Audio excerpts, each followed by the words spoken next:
1950 doctor Ambedkar ചെയർമാനായി രൂപീകരിക്കപ്പെട്ട committee തയ്യാറാക്കിയ Indian ഭരണഘടനയുടെ 77ാം വാർഷികത്തിലാണ് നാം ഇന്നിവിടെ നിൽക്കുന്നത്. ഇന്ന് 77ാം വാർഷികം നാം ആഘോഷിക്കുമ്പോൾ ഇന്ത്യ മറ്റ് ലോകരാഷ്ട്രങ്ങൾക്ക് മുൻപിൽ വളരെയേറെ മുൻപന്തിയിലാണ്.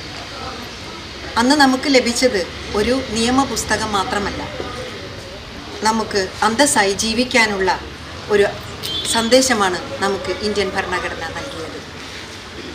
ഇന്ന് ഉയർത്തിവെച്ച പതാകയ്ക്ക് കീഴിൽ നമ്മൾ നിൽക്കുമ്പോൾ നമ്മുടെ ഭരണഘടനയിലെ നമ്മൾ ചോദിച്ചു വാങ്ങുന്ന അവകാശങ്ങൾക്കപ്പുറം പൗരന്മാർക്ക് ധർമ്മവുമുണ്ട് എന്ന് നമ്മളിൽ എത്ര പേർക്കറിയാൻ കഴിയും?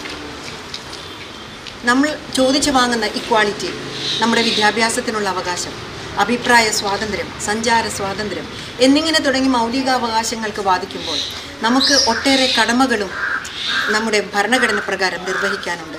രാഷ്ട്ര പതാകയെ ആദരിക്കുക, നമ്മുടെ ഫ്രീഡം ഫൈറ്റേഴ്സിനെ ബഹുമാനിക്കുക, നമ്മുടെ നാഷണൽ ആന്തത്തെ ബഹുമാനിക്കുക, പ്രകൃതിയെ സംരക്ഷിക്കുക, അതുപോലെ ജൈവ സമ്പത്തിനെ സംരക്ഷിക്കുക എന്നിങ്ങനെ ഒട്ടേറെ കർമ്മങ്ങളും നമുക്ക് തന്നിട്ടുണ്ട്.